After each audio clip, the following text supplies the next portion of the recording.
And thank you for joining us on the news on NTA International. I am Norlin Ebel Ame, and this news is reaching you live from Abuja. First, the news headlines. President Muhammadu Buhari meets security chiefs as security architecture of the country improves with an advocacy for members of the public to sustain their cooperation with security operatives. Federal High Court in Lagos dismisses application by Akwa Ibom State Governor seeking perpetual adjournment of money laundering case against him and President of NBA. Plus, federal government develops template for tracking implementation of policies, programs and projects. And now the news. The narrative concerning the nation's security issues is fast changing, with a number of successes lately being recorded across the country. With this, security chiefs are calling on Nigerians to maintain the tempo by giving useful information promptly to agencies involved in the maintaining of law and order.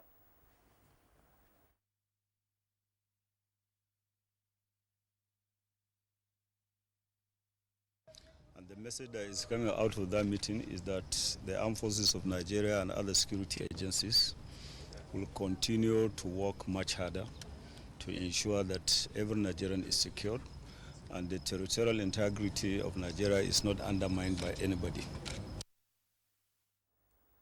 This was at a meeting of the nation's security chiefs presided over by President Muhammadu Buhari.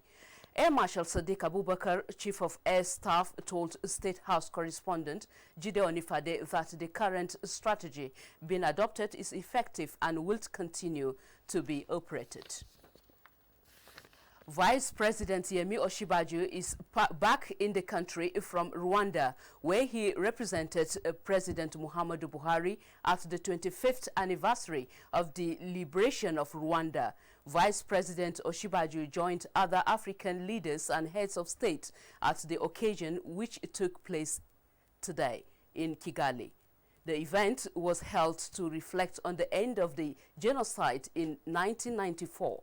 State House correspondent Jide Onifade again reports that the Vice President was accompanied on the trip by senior government officials. The Northern Governors Forum has made clarification on the federal government's suspension of Ruga settlement program. In a statement signed by NGF chairman, Governor Simon Lalong of Plateau State, the forum described the varied reactions to Ruga settlement initiative as part of the beauty of democratic process. The forum urges all interest groups, especially from the northern part of the country, to remain calm and channel their views democratically, while federal government handles the matter in the best interest of all Nigerians. The statement notes that the NGF is engaging all interested parties after receiving the position of the leadership of the coalition of northern groups with a view to enlighten the public on the concept and wisdom behind federal government's decision. The Federal High Court sitting in Abuja has dismissed the suit filed by the Miyetti Allah Kautal Hore socio-cultural organization challenging the validity of the ranching and open grazing prohibition law 2017 promulgated by the Benue state government. The presiding judge, Justice Okon Abang, gave the verdict this Thursday. Olabode Arewa reports. The organization approached the court in 2017, praying that it invalidates the law for being inconsistent with the fundamental rights of its members to freedom of movement under the Nigerian Constitution as amended. The court, on the 20th of December 2017, directed Miyetti Allah to file amended originating summons within 5 days. Their failure to comply with the order for more than 19 months prompted the defendants to pray the court to dismiss the suit for lack of diligent prosecution.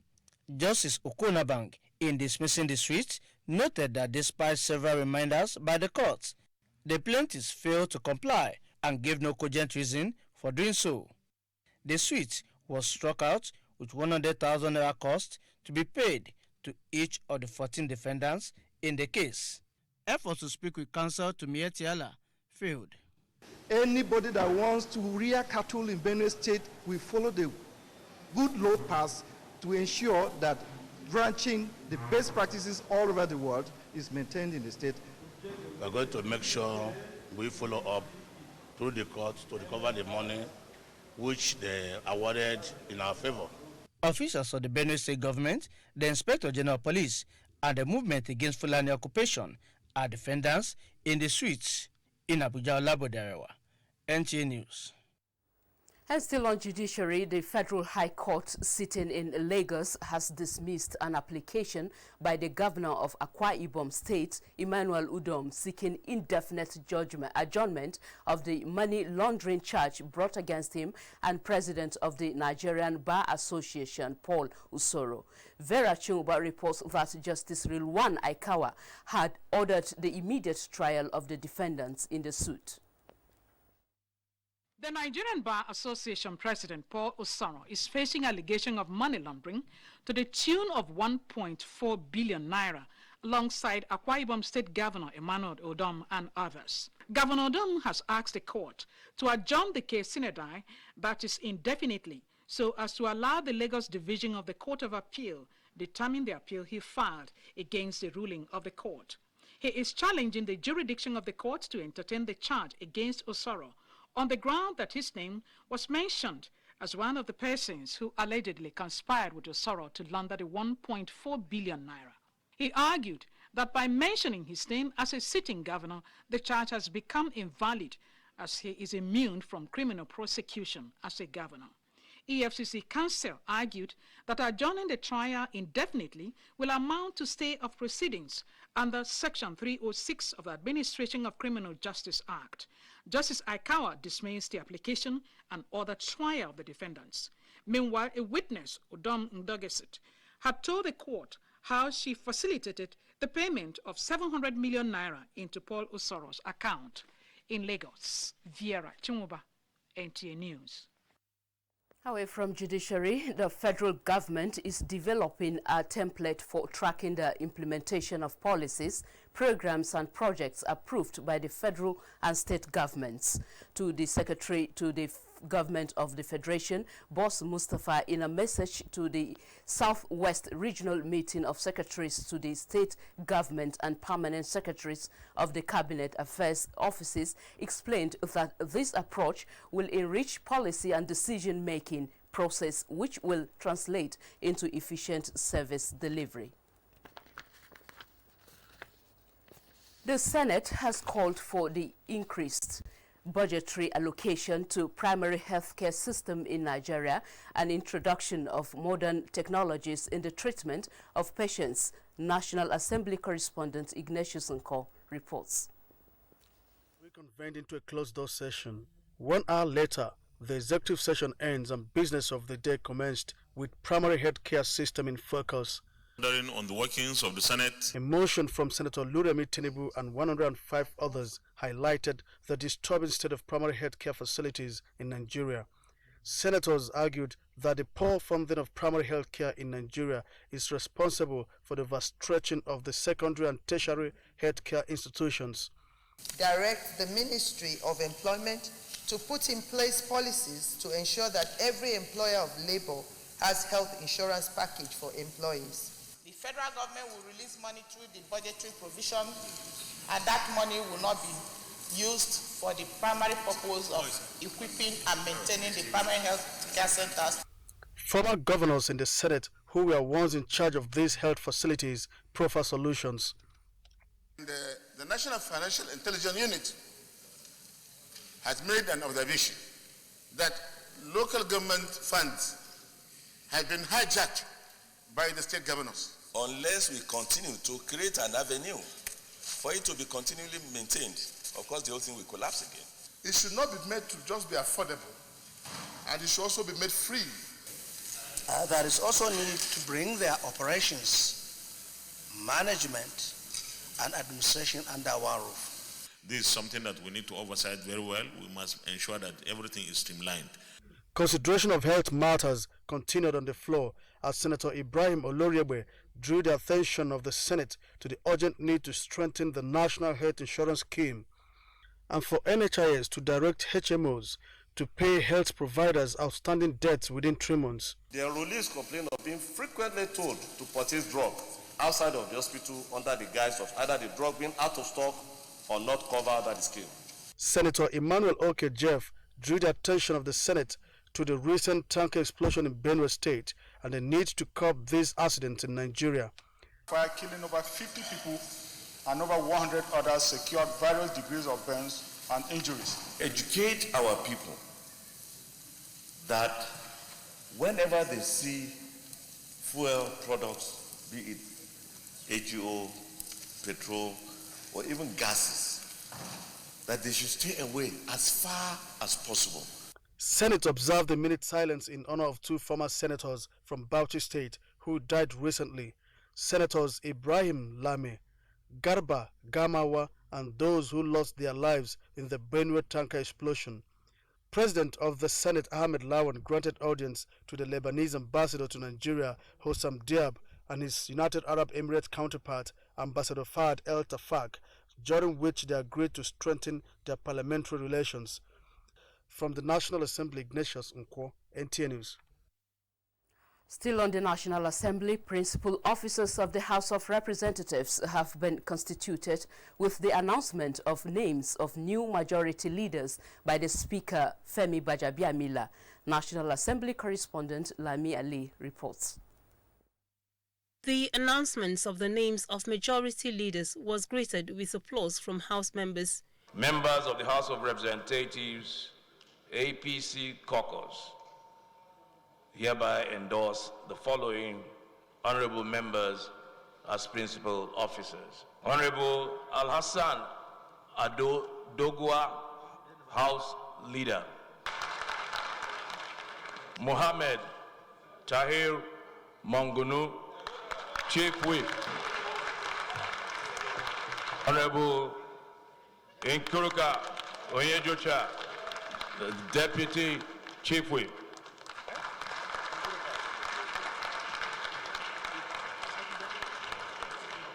And Honorable Peter Apata Singh, Deputy Leader. By these developments, principal officers of the House of Representatives, consisting majority and minority leaders, have been fully constituted as required. Following Wednesday's breach of House rules during plenary, the House has set up an ad hoc committee to carry out an investigation. Thursday's plenary featured the adoption of 2 motions and the need for relevant government agencies to assist victims of recent flood disaster in Lagos and Katsina states. Over 10,000 houses across the 3 local government areas of my constituency cannot be put to use by the owners due to this flooding. House members also called on authorities to look into emoluments of judges with a view to eliminate corrupt practices in the judiciary. From the National Assembly, Lami Ali, NTA News. And on INEC, the media coverage given to the 2019 general elections was a clear demonstration of patriotism. Chairman of the Independent National Electoral Commission, INEC, Professor Mahmoud Yakubu, stated this in a stakeholders meeting with the media in reviewing the conduct of the 2019 general elections in Abuja. Mia Ogidi reports. Pleasantries are never in short supply in gatherings like this, because the Fourth Estate is quite a busy one. So, all is done in arrears.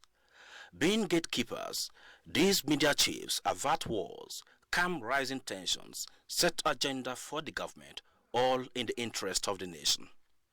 The 2019 elections were even more tasking in the delivery of these national assignments, where perception and truth competing for supremacy with the penetration of the social media.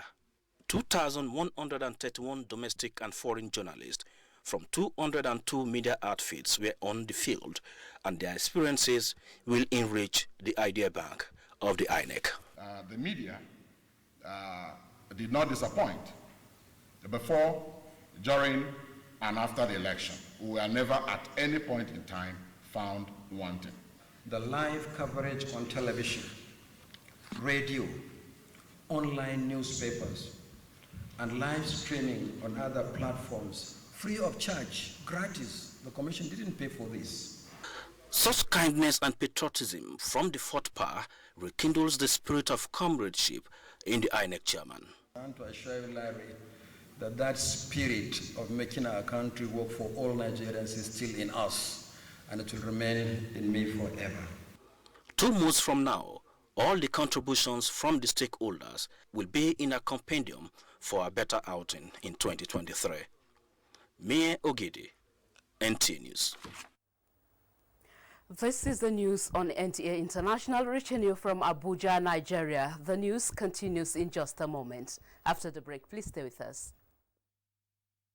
The National Council for Art and Culture wishes to inform stakeholders in the art and culture sector that the 49th edition of the National Technical Committee meeting of the National Festival of Art and Culture, NAFES, is scheduled to hold as follows. Venue, Heritage Hotel, Benue City, Edo State. Date, 8th to 12th of July 2019. Time, 10 a.m. daily. All commissioners of culture in the 36 states and all directors of culture, art councils and history bureau in the 36 states and the FCT are expected at the meeting.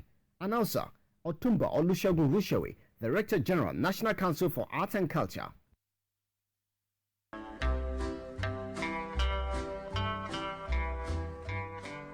With heavy hearts, we announce the death of Honorable Haske Francis Hanania, which occurred on Tuesday, 25th June 2019. The funeral arrangement is as follows. Friday, 5th July, corpse leaves National Hospital Abuja to Yola by air and then proceeds to Hong local government area of Lying State at General Hanania's residence. Time, 7 a.m. Saturday, 6th July, funeral service at LCCN number 1 Hong and interment at Central Cemetery Hong. Time, 10 a.m. Announcer H.A. Hanania for the family.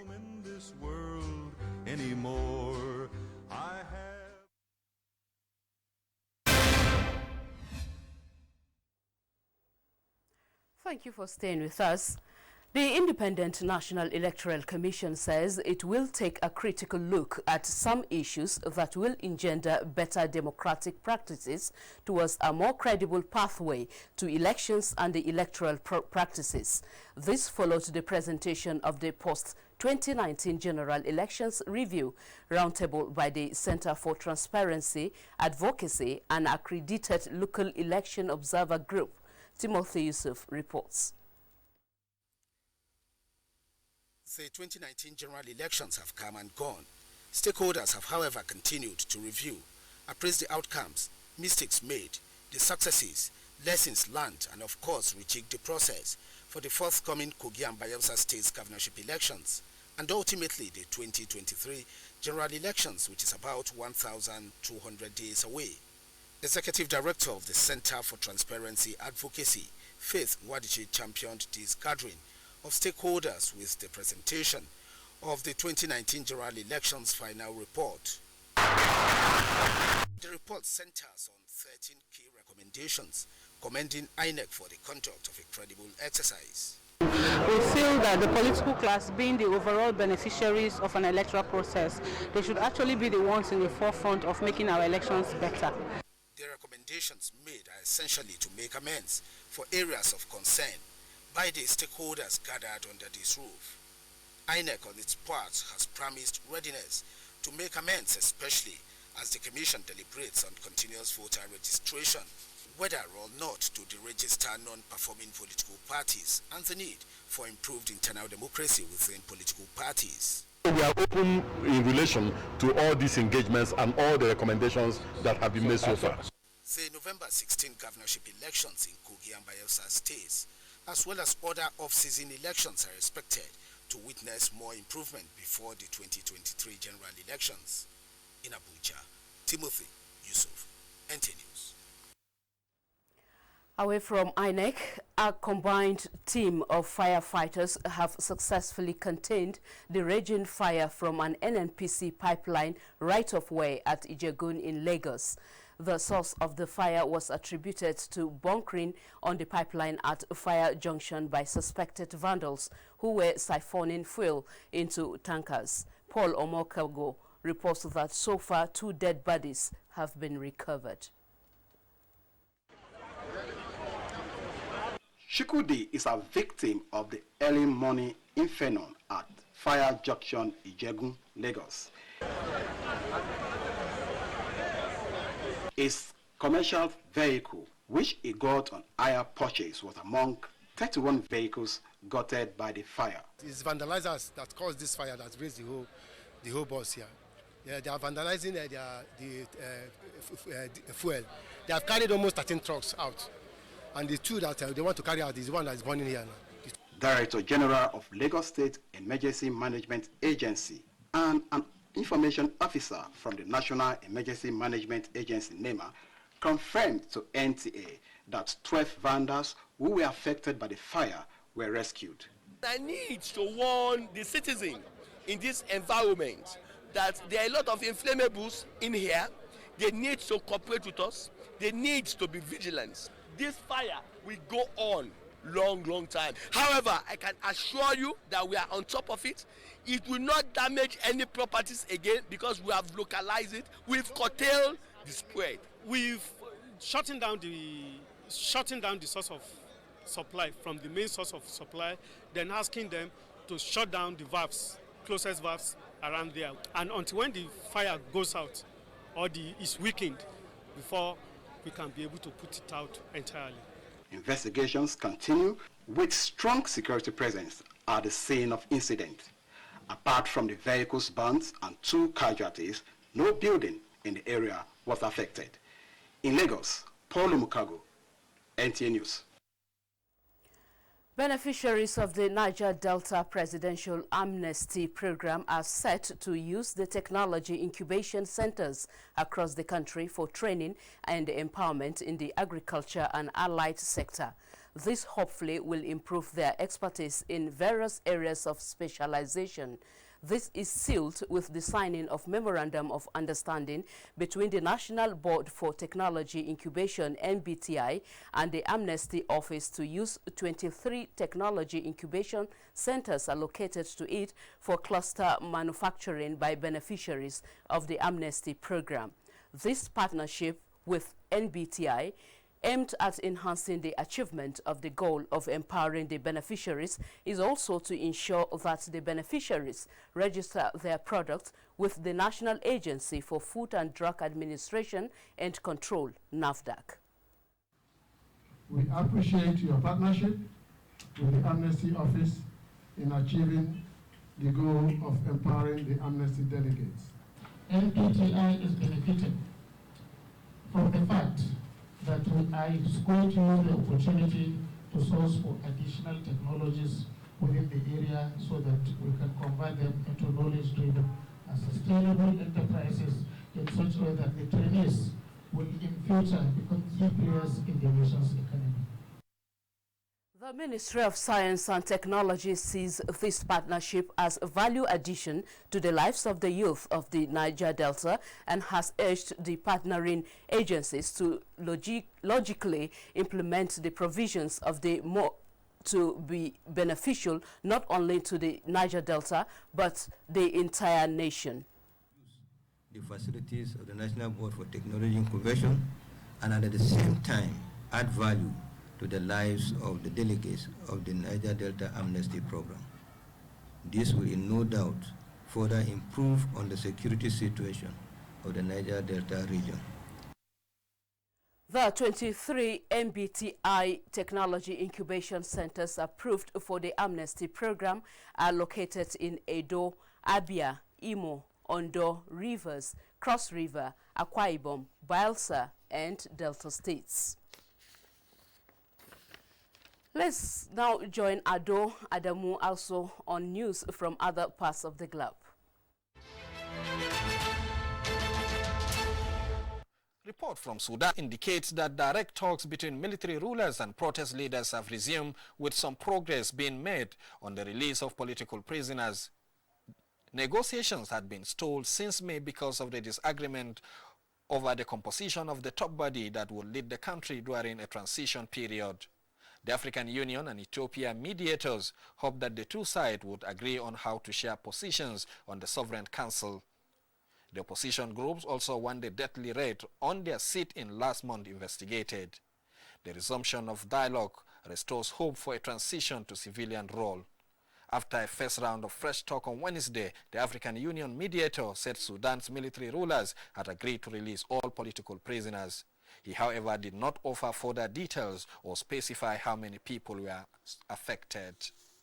And from Russia, report says the main cause of the deadly incident on submersible which killed 14 crew on Monday was a fire in the battery compartment. Defense Minister Sergei Shoigu also said the top-secret military craft was nuclear-powered, but the reactor had been isolated from the fire. In another development, North Korea has accused the U.S. of being hell-bent on hostile acts, despite a recent agreement between the two countries to resume nuclear talks. Pyongyang delegation to the United Nations said on Wednesday that the U.S. was obsessed with sanctions.